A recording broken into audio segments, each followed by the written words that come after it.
La radio qui vous parle de NBA, c'est Radio Off Basket. Le basketball, c'est mieux à la radio.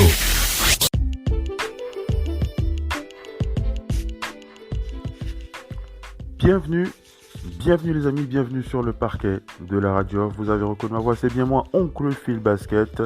Et c'est l'heure de la quotidienne AFM NBA. On fait le point sur les matchs de la nuit. Et on continue donc ce marathon dans lequel nous a embarqué la NBA avec ses 8 matchs de saison régulière, ses playoffs et ses finals qui nous attendent et qui nous tendent les bras. Allez, on va donc annoncer la liste des matchs dont on va parler dans cette quotidienne.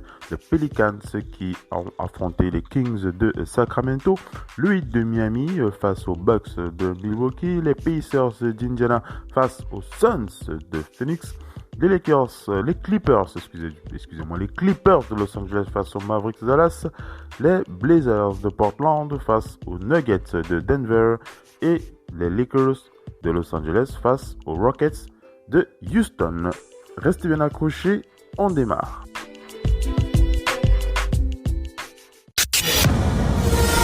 La radio qui vous parle de NBA, c'est Radio Off Basket. Le basketball, c'est mieux à la radio. Games ago, as Jeremy Grant drops one game, it was Michael Porter Jr. And the shot on. Allez les amis, vous l'aurez compris, on démarre par ces matchs du côté de la bulle d'Orlando. On démarre ce talk show, ces résumés, cette quotidienne FNBA par les matchs qui ont donc été clôturés il y a encore quelques heures avant d'enchaîner vers les premiers matchs de la nuit. Commençons par cet énorme game des Blazers de Portland, ou devrais-je dire ce match incroyable de Damian Lillard, mesdames et messieurs, Damian Lillard qui rentre encore dans les records de la NBA, et une très bonne opération pour les Blazers de Portland, 32 victoires pour 38 défaites cette nuit, puisque leur victoire 125-115 sur les Nuggets de Denver leur permet de grignoter encore un peu plus de place pour espérer chipper la 8e position des Grizzlies, 32 victoires pour 37 défaites dans cette conférence Ouest. Damian Lillard a égalé, mesdames et messieurs, son record de points, de tirs à 3 points. Il a égalé son propre record des tirs à 3 points du côté des Blazers avec 11 tirs à 3 points, 11 sur 18 pour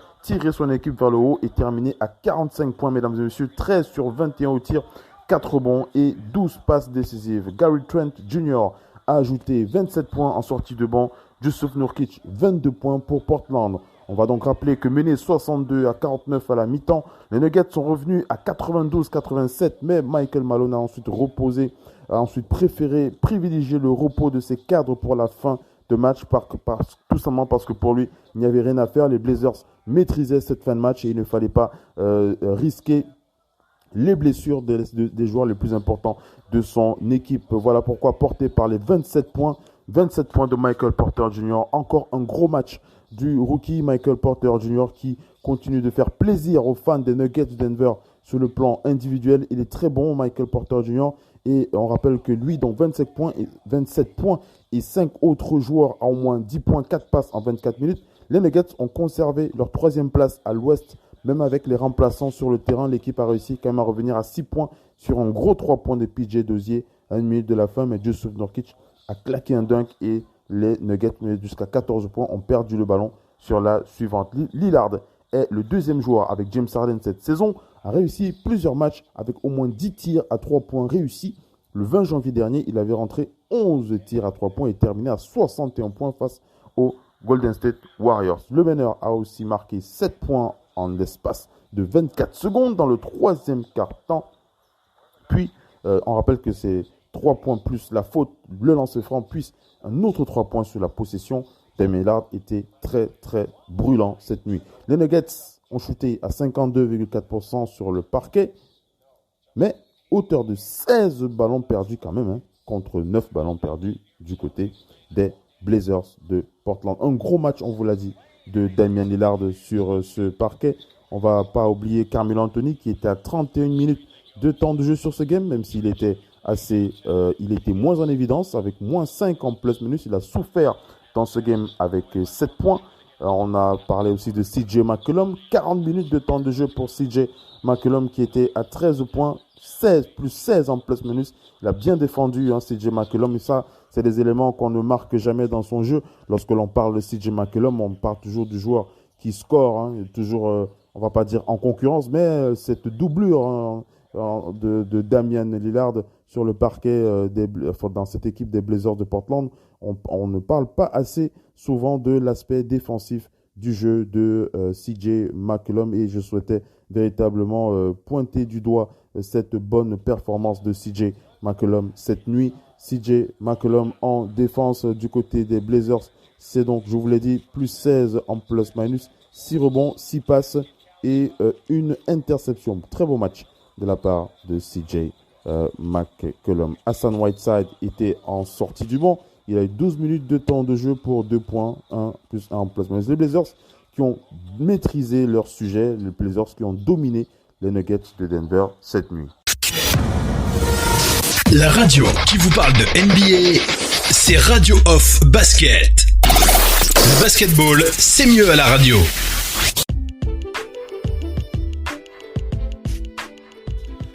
Allez les amis, on va rentrer donc en zone d'interview pour faire le point sur la prise de parole de notre cher, le héros des Blazers, le héros cette nuit, Damian Lillard. C'est pas une surprise de le voir, de le dire héros, mais quel joueur Damian Lillard, plus de 40 points encore cette nuit avec 11 tirs à 3 points remis sur la tête des Nuggets de Denver. On écoute Damian Lillard en zone d'interview. That's Jake G. Doing that? Yeah. When you play a team that is sitting 4 starters. Alors Damian Lillard en zone d'interview qui porte son masque. J'espère qu'on va pouvoir bien l'écouter. C'est souvent pas évident avec le masque sur le visage. Consciously though, is make sure your guys stayed locked in, even though it wasn't like the normal Nuggets. I mean, I think that's part of it. We knew, that they had a lot of their main guys out. But in the NBA, over my career, I've learned that those are the most dangerous nights. You come out there thinking it's going to be an easy game. And that's why you respect your opponents, because guys are hungry. You got a lot of guys out there who want to stay in the league and are trying to show that they can play. And a lot of them are here for a reason. So just because they might be, at the end of the bench, they're playing behind great players, but that doesn't mean that they can't come in and play. But tonight, they did what they were supposed to do. They competed hard, and they made it a tough game for us. And for us, I thought we just, we did what we needed to do. And some people might say, they didn't play anybody. But for us, we're not going to apologize for a win. We're here to just get it done. Teams have lost those games, and I'm just happy we was able to pull ours up. Damian Lillard qui marque l'importance de l'aide de ses coéquipiers dans cette victoire, le fait de jouer ensemble, de jouer dur sur le parquet et de ne rien prendre pour acquis. Globalement, c'est un peu comme ça qu'il résume un peu l'alchimie, l'aide de ses coéquipiers. En tout cas, il met surtout l'accent sur les joueurs du banc qui apportent beaucoup d'énergie sur le terrain. From Casey Holdall with Trailblazers.com. Damian, obviously you played fairly well throughout the entire time in Orlando, but tonight it seems like you came out earlier maybe than you had been in other games and really seemed to put your stamp on the game. Was that something you tried to do? Because I know a lot of times you kind of let the game come to you a little bit, and also particularly your rhythm from three. It seemed like tonight you were just dialed in right from the start. I'm curious if you felt any different, or if you felt like your rhythm had locked in after those first 3 games. No, in the first few games, the ball I thought was coming off my hands really well. I just wasn't making it. I think it was like just timing and the fact that we haven't been playing in games. Like a lot of live action, it just takes time. But it felt good, and I knew eventually it would click, and the ball would just go in, and it would feel great. But even more so tonight, I just wanted to come out and try to set the tone, aggressively, and just assert myself, because I understand that, they had guys out, and it could be a game that we come out and take for granted, thinking that it was just going to be a game we come out here and win. And I wanted to come out and be present, and show, I don't care who's out here on the court. I don't care what we think about who's on the court or any of that. We got to come out here and play like everybody's out here, because it means more to us than it means to them. And that was my mentality.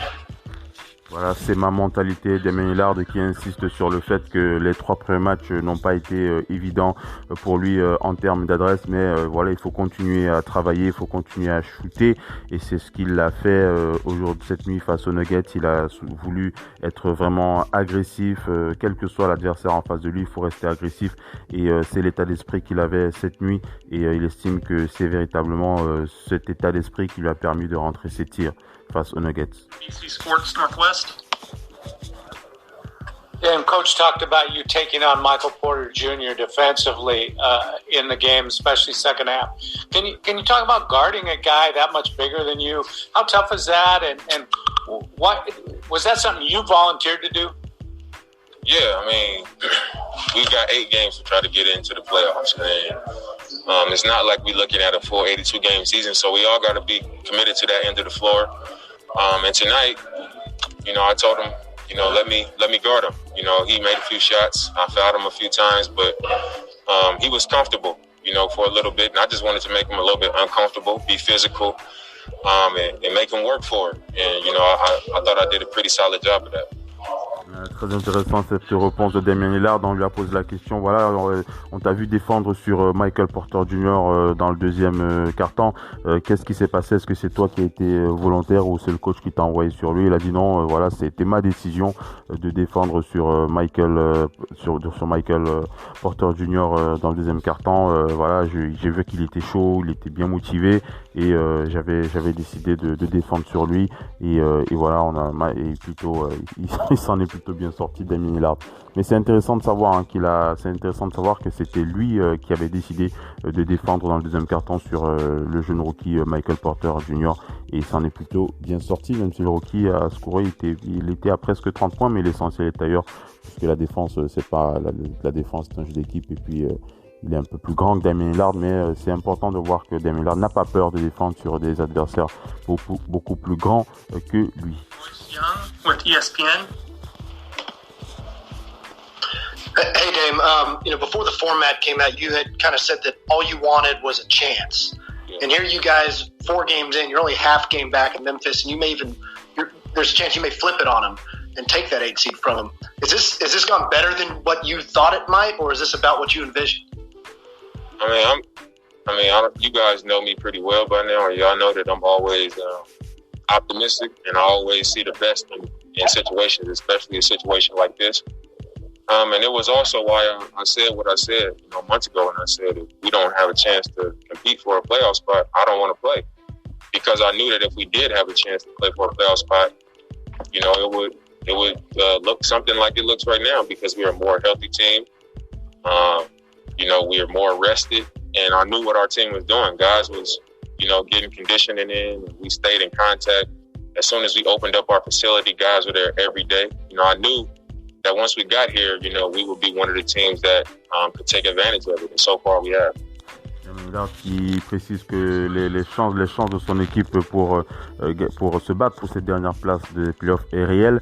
Il l'a toujours cru, il y a toujours pensé, et rien ne l'a fait douter de cela, même si c'est pour ça qu'au début il disait voilà, s'il n'y a pas d'enjeu, c'est pas nécessaire pour lui et pour les Blazers de rejouer. Mais voilà, ils sont là dans la bulle et ils ont toutes leurs chances pour accrocher cette dernière victoire, cette dernière place pour la course au playoff. On est arrivé à la fin de cette zone d'interview avec Damien Lillard. On va passer à la suite. Restez bien connectés, on enchaîne.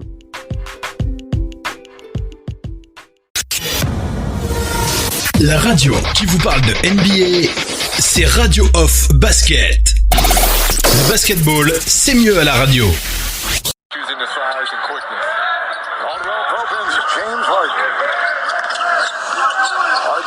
Davis on him with the shot clock at 6 and a 3. Step back move right here, and here's that other end. Vous l'aurez compris, mesdames et messieurs, nous sommes du côté de cette rencontre dans la conférence Ouest qui a donc opposé les Rockets de Houston aux Lakers de Los Angeles. Un autre gros match du côté de cette conférence et un James Harden qui a maltraité les Lakers sans LeBron James. C'est important de le préciser. Cette affiche prévue entre les Houston et les Lakers ont vite perdu de leur saveur lorsqu'on a appris le forfait de LeBron James blessé à l'aine cette nuit. On rappelle que déjà corrigé par le Thunder d'Oklahoma City sur un score de 105-86.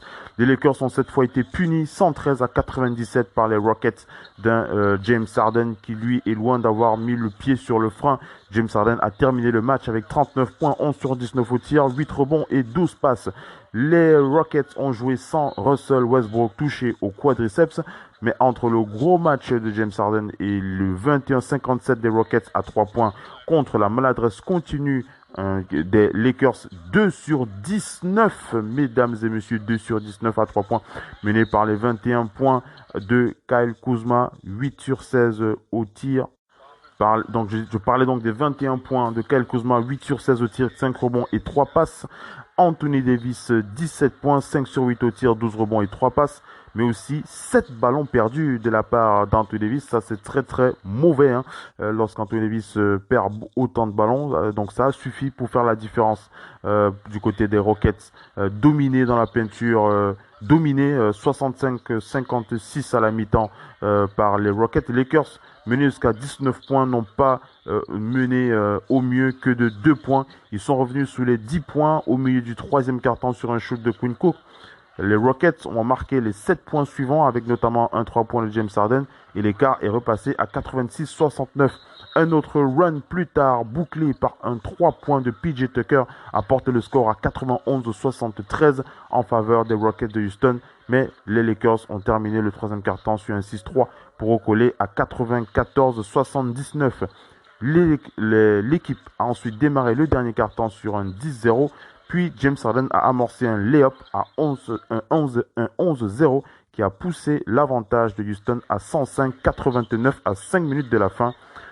Harden, Austin Rivers et Robert Covington ont chacun marqué un 3 points sur ce dernier run. On rappelle que Alex Caruso du côté des Lakers et donc qui est blessé à la nuque n'a pas joué ce match. Une autre déception donc des Lakers de Los Angeles qui continue à démontrer ce que nous avions déjà précisé plusieurs fois dans cette quotidienne. Lorsque LeBron James et Anthony Davis ne sont pas au meilleur de leur forme, les Lakers perdent.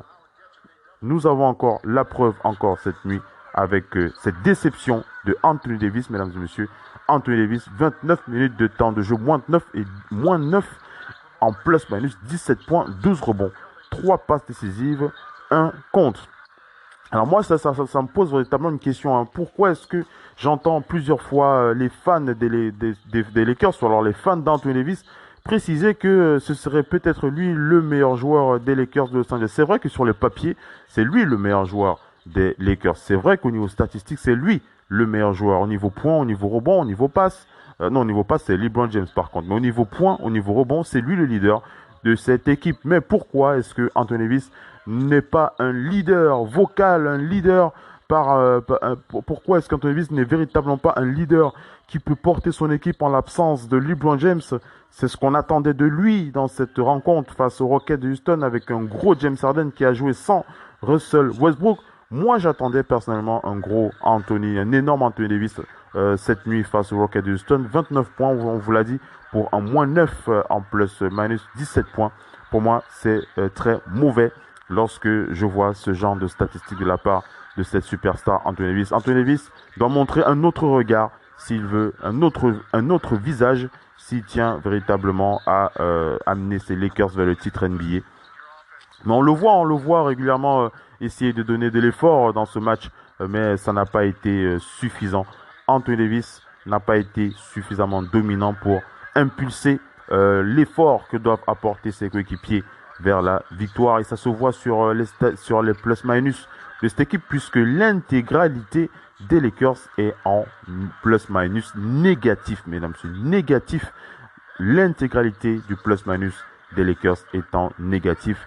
Je vous laisse les détails, mais on va simplement préciser que celui qui a la plus mauvaise note, c'est Danny Green avec moins 10 et Anthony Davis avec moins 9. Du côté des Rockets, on va féliciter leur victoire. Les Rockets qui jouent quand même en mode small ball et qui ont réussi à terrasser les intérieurs des Lakers de Los Angeles avec ce jeu en rapidité, ce jeu très speed, hein, ce jeu très fluide. En tout cas, un jeu basé sur beaucoup de rapidité, beaucoup de tirs à 3 points. Et il a encore démontré avec un énorme James Harden cette nuit face aux Rockets, face aux Lakers de Los Angeles.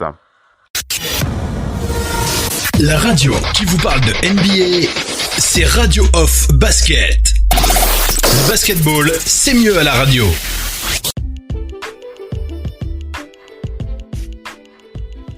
Allez les amis, on va rentrer en zone d'interview. On va écouter on va écouter cette prise de parole de James Harden. James Harden, un gros match face à Anthony Davis du côté Lakers. James Harden qui l'a complètement dominé sur ce match. En tout cas, je parle pas de la domination individuelle, mais ce jeu d'équipe qui a opposé les Rockets aux Lakers. On écoute James Harden en zone d'interview. Halfway through the seeding games, how would you evaluate where you're at? I mean, where the team's at and how you guys are playing? Playing pretty good. 3-1. There's a lot of things, especially defensively, that we can correct. But I think our energy, every game other than the Portland game, I think our pace has been pretty good. So hopefully get these rest days and get Russell and Eric back in our next game and kind of hit that stride. Bon match de la part des Rockets, de ses coéquipiers, beaucoup d'énergie, ils ont réussi à mettre leurs 3 points et ils vont profiter de ces quelques heures de repos pour se préparer pour le prochain match. James Harden qui est content de cette victoire face aux Lakers. James, Mike was asked what he likes most about what you're doing, the restart in the bubble. He said your commitment to defense. What do you think about that? That's gonna win us the championship. Our defense on the defensive end. Laser focus is gonna be what it takes, and I think each individual guy, the effort is there, and the team effort is there. James Harden qui insiste sur l'effort de ses coéquipiers pour remporter ce match. Hey James, you guys have been playing some of the biggest teams in the league. How do you feel like you've held up on the boards? I think we did a pretty good job. I think we've been fighting and competing. Obviously their length is they're going to get a couple more offensive rebounds than we want, but I think if we're making up for it with the ball pressure and getting steal opportunities, and then our offense, we're taking really good shots. I think it makes up for it. James Harden qui dit ils ont bien défendu, ils pensent qu'ils ont bien défendu, même au rebond, ils se sont battus pour récupérer quelques rebonds offensifs. James Harden, on continue d'écouter en zone d'interview. James, how did you feel about the ball movement, especially when they came out of that timeout in the second quarter and started trapping you and doubling you? It was really good. There's nothing new to us. We've seen that already. That's actually something that we practice, when we're practicing. We watch film on teams that trap. So guys are in the right spots, and we got a lot of open shots and a couple open layups. Compared to other times you guys have been, or you have been trapped like that? We've seen it. We've been seeing this all year. So we kind of know our spots and know how we're going to get shots. James Harden qui évoque donc dans cette dernière question le fait de pouvoir jouer, de pouvoir être efficace lorsqu'on fait prise à 2 sur lui. Il a répondu que c'est des choses qu'ils ont beaucoup travaillé à l'entraînement et c'est pourquoi leur alchimie, la cohésion de leur équipe n'a pas beaucoup souffert des prises à 2 sur lesquelles il a donc été sur les prises à 2 qui ont été réalisées sur lui. Voilà cette prise de parole de James Harden. On enchaîne avec la suite de cette quotidienne.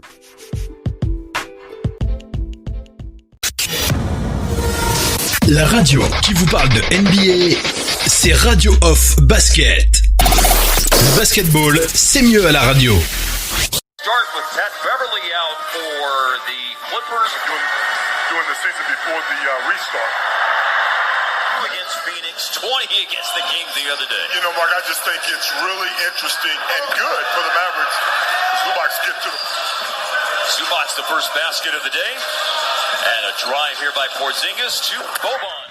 Vous l'aurez compris, nous sommes dans cette rencontre qui a donc opposé ces deux équipes de la conférence Ouest, les Clippers de Los Angeles qui affrontaient donc les Mavericks de Dallas, et c'était assez intéressant à voir. On rappelle que c'est une possible confrontation en play-off face à ces deux équipes, les Clippers des Kawhi Leonard qui étaient très bons cette nuit, 29 points, 10 sur 23 au tir, 6 rebonds et 5 passes face à Paul George. 24 points, 10 sur 21 au tir, 7 rebonds et 6 passes. Ivica Zubas a ajouté 21 points à 10 sur 10, 15 rebonds. Ils ont fait la différence sur un dernier quart-temps remporté 35-24 et ils ont dominé les Mavericks Dallas de Kristaps Porzingis. Un énorme Kristaps Porzingis, mesdames et messieurs, 30 points, 9 sur 19 au tir, 9 rebonds et 5 passes. Quant à Luka Doncic, il était à 29 points, 10 sur 21, 3 rebonds et 6 passes sur cette défaite de son équipe face aux Clippers, 126 à 111. On rappelle que dominateur au rebond 45 à 37, 45 rebonds contre 37 sur ce parquet d'Orlando. L'équipe de Doc Rivers a marqué 58 points à l'intérieur, mesdames et messieurs. Ils ont véritablement dominé les Mavericks de Dallas à l'intérieur contre 36 points du côté des Mavericks de Dallas. Tenu à 44% au tir, les Clippers, eux, ont scoré 53% au tir. 53% avec une belle tentative. 14 à 31 à 3 points contre 17 sur 48 à 3 points du côté des Mavericks. Désormais à 2 partout depuis la reprise. 1 sur 3 pour les Mavericks Dallas. Les deuxièmes, donc à l'ouest des Clippers, ont compté jusqu'à 13 points d'avance dans le troisième quart-temps avant un retour à 101 partout des Mavericks de Dallas dans le quatrième. Les Clippers ont répondu par un 9-0 et l'équipe a shooté à un très confortable avec un très confortable adresse de 62% dans le dernier quart-temps pour reprendre le contrôle et se détacher définitivement jusqu'à plus 15 avec un 10 sur 10 au tir. Zubac a égalé le record de franchise du plus grand nombre de tirs ratés. Charles Smith avait fait comme lui contre Denver en avril en 1992. Patrick Beverley, qui était blessé au mollet, n'a pas joué. Seth Curry non plus n'a pas joué du côté des Mavs, qui était blessé au niveau, qui n'était pas bien au niveau de ses jambes. La radio qui vous parle de NBA, c'est Radio Off Basket. Le basketball, c'est mieux à la radio.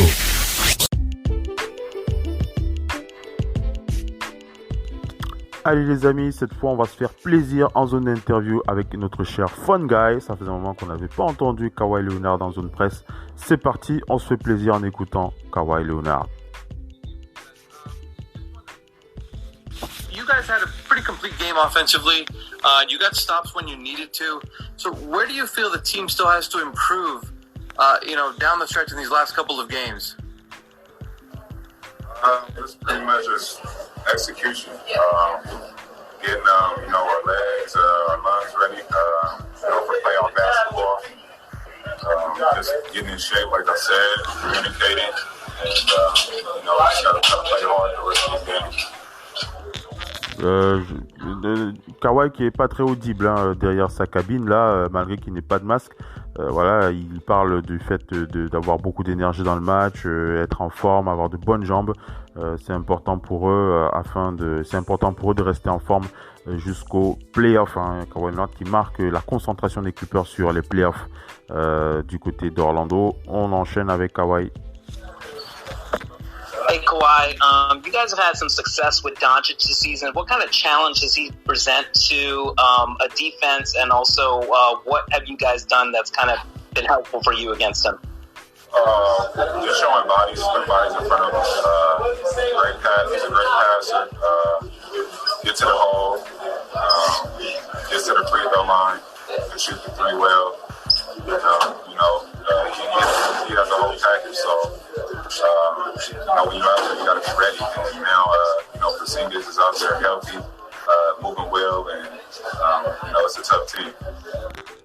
Kawhi Leonard qui parle de son opposition face à Kristaps Porzingis, puisqu'on a demandé comment est-ce que on défend sur Kristaps, comment est-ce que tu défends sur Kristaps Porzingis comment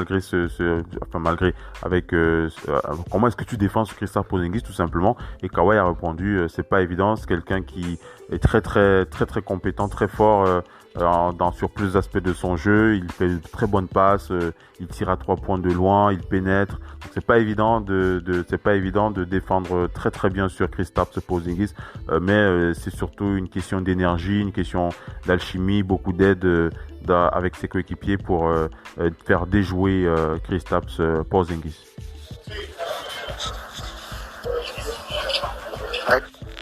Next question. Brazil. You are just a few games away from the playoffs now. How do you feel physically and mentally for it? I'm up for the challenge. Like I said, we still got 4 or 5 games left. And, that's going to be the time to get our minds and our bodies ready. Kawhi Leonard, voilà, pas très loquace, hein, vous l'aurez compris, on reconnaît le bonhomme. Hein. Voilà, on lui a posé la question, comment est-ce que tu te sens mentalement, comment est-ce que tu te sens, est-ce que tu es prêt pour les playoffs? Et voilà, il a dit je suis prêt.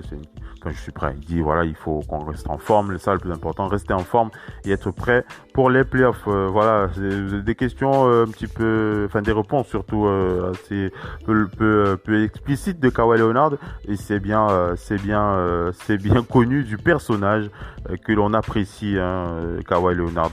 On enchaîne avec la suite de cette quotidienne FMNBA, les amis, c'est parti.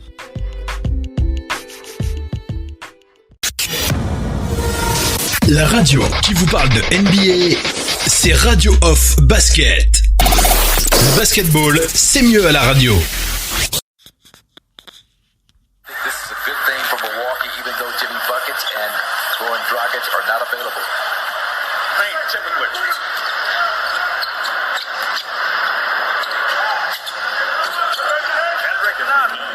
Ball screen not played well by the Bucks in terms of challenging at the three-point line. Vous l'aurez compris les amis, on enchaîne. Nous sommes dans cette quotidienne FNBA avec cet énorme match que nous ont livré les Bucks de Milwaukee cette nuit face donc au Heat de Miami. Un très gros match entre ces deux équipes. On va se faire plaisir avec cette petite story pour rappeler donc que Brook Lopez a été précieux. Avant de parler de Brook Lopez, on va commencer par les premières minutes de ce match qui ont été très équilibrés avec une équipe du Heat de Miami qui a été très bien contenue qui a très bien contenu Giannis, 18/17, une bonne défense donc sur Giannis dans cette première période.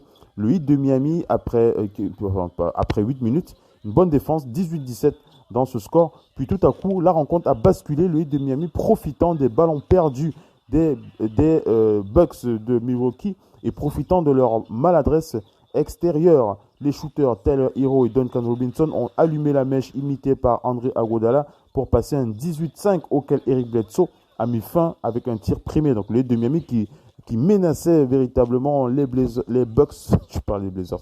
Les Bucks, c'est parce que je pense aux 11-3 points de Damian Lillard. Allez, j'enchaîne.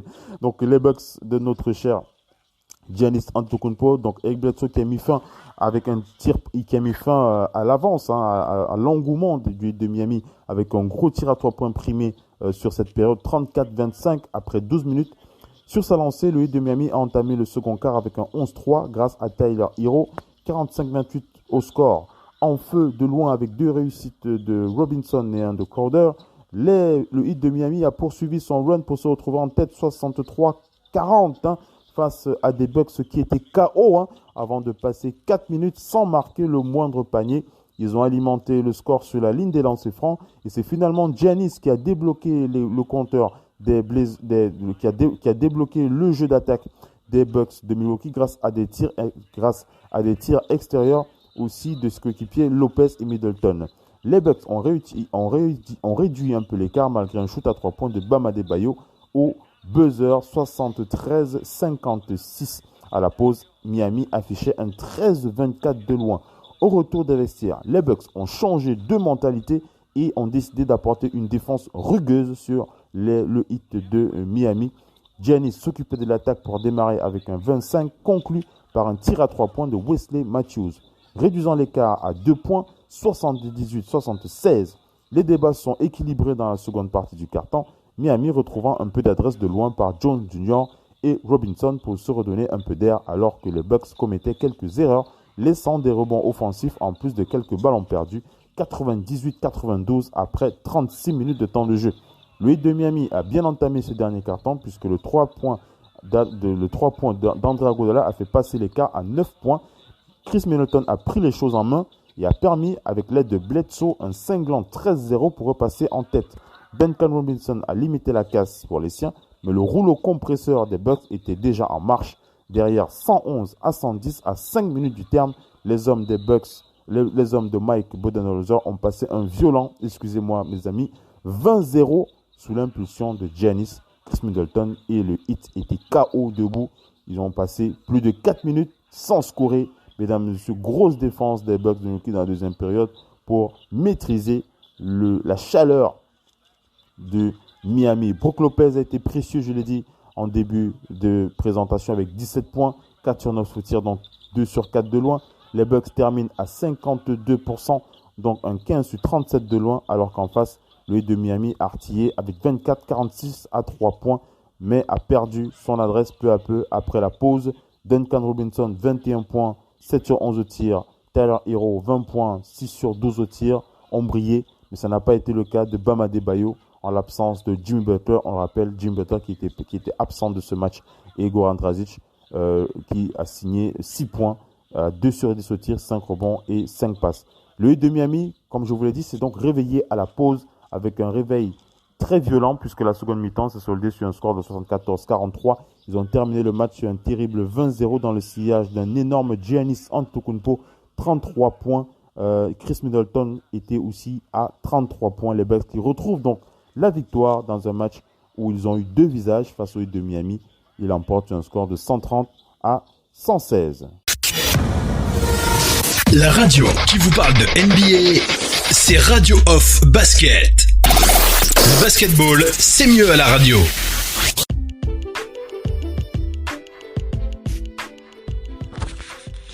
Allez les amis, on va enchaîner avec ce talk show. On va se retrouver en zone d'interview pour le relayer, donc les propos de Giannis Antetokounmpo. Gros match de Giannis face au Heat de Miami, surtout dans cette deuxième période. On écoute Giannis. And then the way that you guys defended it in the second half. What ended up being the difference? I know Chris has talked about focus. Bud talked about just the way that you guys were more locked in. What was it to you that made the difference defensively? I feel like, starting the game, we're putting our focus more defensively, right? So that's not who we are. I think in the second half we were able to, focus as Coach said, played harder too, but from defense, then our offense started. When we were able to defend, rotate, make them take tough threes or twos, we were able to rebound and run. So that's what we do. That's who we are as a team. We play the best basketball usually when we defend. Giannis qui insiste donc sur l'aspect défensif du jeu des Bucks de Milwaukee. Il précise qu'en première mi-temps, ils étaient plus offensifs que défensifs, mais voilà, sur la deuxième période, ils se sont rattrapés avec beaucoup d'énergie en défense, beaucoup de switch entre les coéquipiers pour avoir une aisance défensive, beaucoup d'énergie pour aider cette équipe, pour aider leur équipe à dominer le Heat sur l'aspect défensif, notamment sur la deuxième période. Run those DHOs, they run all that stuff off ball, all the screens that they do. Are they a team that can really take advantage when you are just not focused defensively? Oh yeah, of course. They move so much. They set hard screen. They go back door. The ball never sticks to somebody. And it's hard. It's hard to guard. You got to be ready to play them every night because they're going to play hard. They're going to give 100%. They're going to move. They're going to move the ball. They're going to set hard screen. So, you got to be ready to guard. And I feel like in the second half, that's what we did. We were able to guard. We were chasing them. Wesley did a good job. Chris, Bled, everybody, Dante, everybody that came in. We're chasing the guys, the shooters of the screens. We were able to sprint back in transition, and that's why we were able to, make a run. Ils ont pu bien défendre, notamment sur cette deuxième mi-temps. Et il parle de la difficulté de défendre sur le Heat de Miami. C'est pas facile de défendre sur eux. Et c'est une équipe rugueuse aussi qui joue avec beaucoup d'énergie, beaucoup de force. Mais voilà, ils ont démontré qu'ils avaient plus de volonté, plus d'envie, en tout cas dans cette deuxième période, pour les aider à gagner. Hey, Giannis, after you got your fifth foul early in the fourth quarter and had to go to the bench, those guys ripped off like a 13-0 run, I think. What'd you see out of those guys from your seat on the bench? They were playing amazing. They removed the ball. Blade was just playing faster and faster, going downhill, making the right play. they were playing amazing. Happy to see that. And when I was able to come back in, all I was trying to get in their rhythm, play how they were playing. They were playing fast. They were playing hard, and it's good to see that. Voilà, Giannis qui insiste sur l'aspect rapidité, sur le niveau offensif de son équipe. Beaucoup de courses, beaucoup de rapidité, c'est important. Une bonne énergie en attaque pour être rapide, courir et déjouer les tentatives de défense de leurs adversaires. C'est ce qu'ils ont réussi à faire, notamment en première mi-temps, mais ils l'ont bien appliqué après avoir bien défendu sur le 8 en seconde mi-temps. Voilà, on est arrivé à la fin de cette zone d'interview avec Giannis Antetokounmpo.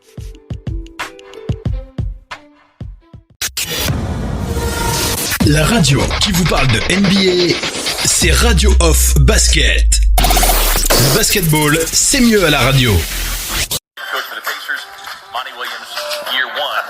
So they throw the water on him. Suns trying to get himself back into form. There were some questions about whether or not he was actually going to play in the bubble as Rubio connects to just before the hiatus. Suns were rolling before that. Voilà, vous l'aurez compris, on va parler des Suns, mesdames et messieurs, dans les résumés des matchs de la nuit. Les Suns qui nous ont fait plaisir cette nuit, un gros match des Suns de Phoenix pour surprendre Orlando, une belle victoire en tout cas des Suns de Phoenix. Ce match, les Suns l'ont passé en tête une grande partie du temps, malgré leur maladresse de loin en première mi-temps notamment. Ils avaient passé un violent 17-0 en premier quart-temps, véritable démonstration collective. Ils ont fait la course en tête dans la première mi-temps, mais les Pacers ont grappillé petit à petit leur retard pour finir la mi-temps sur un 8-2 pour n'être qu'à 4 points. Au retour des vestiaires, les débats sont équilibrés et les Pacers d'Indiana étaient brièvement repassés en tête sous l'impulsion de Miles Turner, McConnell et Justin Holiday, 72-10, puis 75-72. De plus, Devin Booker prenait déjà sa 5e faute avec 19 minutes à jouer et tout semblait se compliquer. C'était sans compter sur un énorme duo Cameron Payne, Dario Saric qui a permis un terrible 21-0, 93-75. Les Pacers d'Indiana n'ont pas abandonné et le duo Victor Oladipo, Michael Brogdon ont relancé un peu le match avec un retour à 8 points. Les hommes de Monty Williams n'ont pas paniqué et ont répondu par un 10-4 conclu par un shoot primé de Devin Booker qui leur ont donné de l'air et leur ont permis de filer tranquillement dans la victoire dans le Money Time. Gros match donc, je vous l'ai dit, des Suns de Phoenix face aux Pacers de notre cher Miles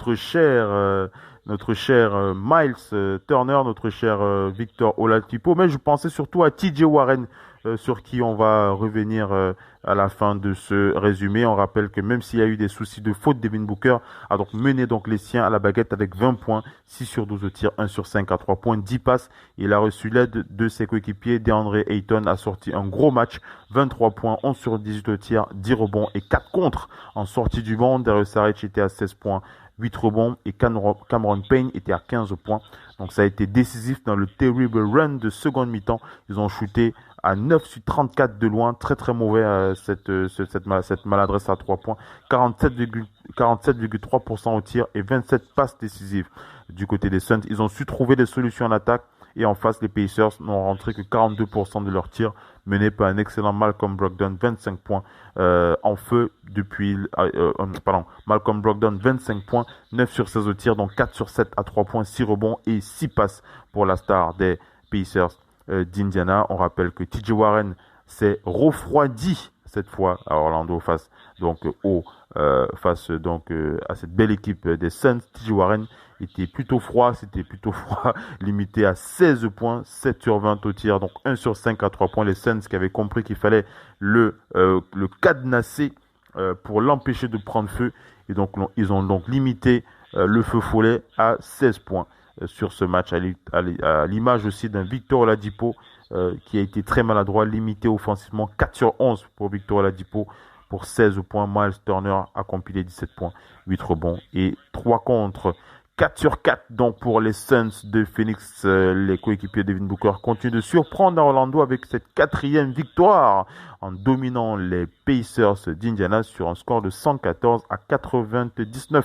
Ils ont fait donc la différence à la fin du 3e quart-temps et le début du 4e avec un 21-0. Ils portent leur bilan à 30 victoires pour 39 défaites et passent de la 13e à la 10e place de la conférence Ouest, juste derrière les Blazers de Portland qui sont à un match et à 2 matchs des Grizzlies de Memphis. La radio qui vous parle de NBA, c'est Radio Off Basket. Le basketball, c'est mieux à la radio. With our broadcast colleague, you're ready for jump ball, and we are underway. Pelicans in red, Kings in black. Pelicans with the first opportunity. Lonzo Ball throws toward the left wing as we have the opening possession. Immediately they go inside, and Jesse. Here's Fox now at the top of the arc to Bjelica. Will he aggressively look for his... Vous l'aurez compris les amis, on enchaîne avec cette dernière rencontre, le résumé de ce dernier match. En tout cas, c'était pas le dernier match de la nuit, mais le premier, en tout cas, de cette nuit à Orlando. Cette rencontre qui avait donc opposé les Pelicans de la Nouvelle-Orléans aux Kings de Sacramento. On va rappeler que le match avait démarré sur un rythme assez fou avec une opération forte ouverte des deux côtés. Zion Williamson avait enfin enfilé rapidement 2 lay-ups, mais en face, Bojan Bogdanovic, catastrophique lors du match précédent, a démarré sur des chapeaux de roue avec 2 gros tirs à 3 points. Bjelica a ajouté aussi une réussite de loin, il était à 9 sur 4. Les Kings incandescents ont aligné les réussites de loin pendant que Jrue Holiday et Zion Williamson tentaient de permettre aux leurs de résister 20-15. Les attaques ont multiplié les paniers 22-17 après 5 minutes et 10 secondes. Avec un bogey en feu, les Kings ont aligné les shoots de loin et trouvé des solutions en attaque après face à une défense des Pelicans qui était à l'agonie et qui s'accrochait tant bien que mal à leur bonne adresse extérieure. Après 12 minutes d'un festival offensif, les Kings ont viré en tête du match 49-39 avec 19 points. Les Kings affichaient 18 sur 23 au tir, dont 7 sur 9 à 3 points. Très propre le tir à 3 points des Kings face aux Pelicans. Buddy Hield et Kent Bazemore se sont joints à la fête en début du second quart-temps, 55-41, mais l'adresse des Kings de Sacramento a fini par baisser et les remplaçants ont trouvé moins de solutions en attaque. Résultat dans le sillage de Brandon Ingram, Zion Williamson et George Hart, les Pelicans ont passé un 15-4 pour recoller à 59-56. Les Kings ont résisté à ce retour grâce à 2 paniers, chacun signé Barnes, Bjelica et Bojan Bogdanovic. 77-70 à la pause avec 53 points du trio Bogey, Barnes et Fox. Les deux équipes ont continué de s'échanger les paniers avec 7 points de suite de Zion Williamson et un 3 points, puis un 2+1 de Jrue Holiday. Les Pelicans se sont rapprochés à 3, puis 2 points après un tir primé de JJ Redick, 97-95. Bogey a remis les siens sur les bons rails avec un 2+1 qui a initié un 13-1 conclu par un tir extérieur de Corey Joseph, 110-96 avec un tir à la dernière seconde de Joseph. Les Kings ont entamé les 12 dernières minutes avec un matelas de 14 points, 117-103. Les Kings ont continué de contrôler le match, trouvant régulièrement des solutions en attaque pour éviter de laisser les Pelicans d'emballer la rencontre. Ils ont même continué d'augmenter leur avance avec Fox, Barnes et Bogey qui s'en donnent en cœur joie, alors que les Pelicans ont continué à multiplier les pertes de ballons. Un gros match des Kings de Sacramento. Bojan Bogdanovic, auteur d'un 1 sur 15 lors du match précédent, a donc pris feu. Il a fait un gros match face aux Pelicans. 35 points pour Bojan Bogdanovic, 13 sur 20 au tir, donc 6 sur 9 à 3 points, 4 rebonds et 3 passes. De'Aaron Fox n'était pas en reste avec 30 points. De'Aaron Fox, 10 passes et 3 interceptions, alors que Harrison Barnes a ajouté 22 points à 9 sur 18 au tir, dont 2 sur 4 à 3 points et 6 rebonds. Les Kings ont shooté à 53%, dont un excellent 16-33 à 3 points. Les Pelicans, eux, ont couru après le score pendant tout le match. Zion Williamson a pourtant été excellent avec 24 points, 10 sur 12 au tir en 22 minutes. Brandon Ingram a ajouté 24 points avec 8 sur 14, mais transparent en défense. Je parle de Brandon Ingram, donc, qui était bon en attaque, mais transparent en défense. JJ Redick a ajouté 18 points. Jrue Holiday, 17 points. Les Pelicans ont réussi l'exploit de perdre 15 ballons en shootant à 58%, dont un 14 sur 34 à 3 points. Vous l'aurez compris, les Kings ont enfin ouvert leur compteur dans la bulle grâce à un joli succès face aux Pelicans. Dans la course aux playoffs, ils ont réalisé une belle prestation offensive pour s'imposer sur un score de 140 à 125. Ils reviennent à 2,5 matchs des Grizzlies et à 1,5 matchs des Blazers de Portland. Voilà les amis, on est arrivé à la fin de ce talk show. C'est l'heure de faire le résumé de ces matchs avec Oncle Phil Basket. On enchaîne. La radio qui vous parle de NBA, c'est Radio Off Basket. Le basketball, c'est mieux à la radio.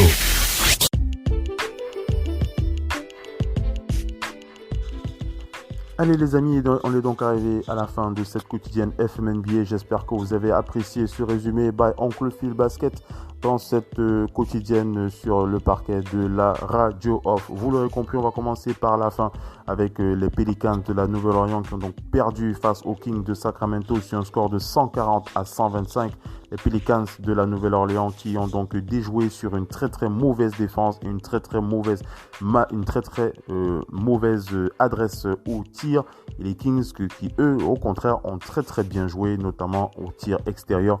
Belle domination des Kings au tir extérieur et aussi une belle défense, il faut le souligner. Mais c'est surtout la victoire des Kings de Sacramento qui fait plaisir. La première des Kings de Sacramento dans cette bulle. Du côté de la rencontre qui a opposé le Heat de Miami aux Bucks de Milwaukee, vous l'avez entendu, Giannis Antetokounmpo qui s'est exprimé dans cette quotidienne. Début de match très compliqué des Bucks qui ont laissé de la marge, en tout cas qui ont été devancés par le de Miami. Puis le retour en deuxième période qui a été monstrueux avec une défense comme l'on en voit rarement du côté de la NBA. Les Bucks qui ont maîtrisé le Heat en défense et qui les ont atomisés sur l'aspect offensif de leur jeu. Des victoires dans des Bucks 130 à 116. Du côté des Phoenix Suns, des Suns de Phoenix aux Pacers d'Indiana, on a donc TJ Warren qui a donc fait pchit sur cette rencontre. Cette fois, TJ Warren qui fait partie des hommes très chauds du côté de cette bulle. On rappelle qu'il avait commencé avec 53 points face aux Sixers de Philadelphie. Cette fois, il a été refroidi face à Devin Booker et les Suns de Phoenix. Il n'a pas atteint les 20 points. Les Suns qui ont bien défendu sur les Pacers d'Indiana et ils ont bien déroulé pour l'emporter sur un score de 114 à 99. Belle domination des Suns de Phoenix qui eux sont une très bonne surprise dans la bulle puisqu'ils n'ont pas encore perdu. Les Clippers de Los Angeles qui affrontaient les Mavericks de Dallas, un match assez rugueux, surtout sur l'aspect intérieur. Les intérieurs des Clippers qui ont dominé les intérieurs des Mavericks de Dallas. Bon match de Kawhi Leonard et de Paul George qui restent sur leur standard. Victoire des Clippers 126 à 111. Les Blazers de Portland face aux Nuggets de Denver avec un gros Damian Lillard qui égale son record de tir à 3 points avec 11 tirs primés. 125 à 115 dans cette victoire face aux Nuggets de Denver et surtout la défense de Damian Lillard sur le rookie Michael Porter Jr. beaucoup plus grand, beaucoup plus costaud que lui, mais Damian Lillard qui a bien défendu sur le rookie en deuxième période. Il avait insisté pour aller défendre sur lui et l'empêcher de faire un gros match. Victoire donc des Blazers de Portland 125 à 115 et on va terminer avec la déception de la nuit. C'est du côté des Lakers de Los Angeles. Déception pourquoi puisque en l'absence de LeBron James, Anthony Davis n'a pas réussi à être le leader qu'on attendait cette nuit face aux Rockets de Houston et de l'autre côté James Harden a plutôt démontré qu'il pouvait gagner sans Russell Westbrook qui était donc absent sur ce game. Victoire donc des Rockets de Houston sur un score de 113 à 97. On attend mieux de Anthony Davis, on attend mieux de ce type de joueur qui doit démontrer qu'il est capable de gagner sans LeBron James et aussi les coéquipiers de LeBron James et Anthony Davis se doivent de relever la tête quand les deux stars ne sont pas là. Voilà ce que l'on peut dire pour ce résumé des matchs de la nuit. J'espère que vous avez apprécié cette quotidienne. Je vous dis à bientôt. Restez connectés sur Radio Off Basket, la radio partenaire officielle NBA. Ciao, c'était Oncle Phil Basket. Bye bye.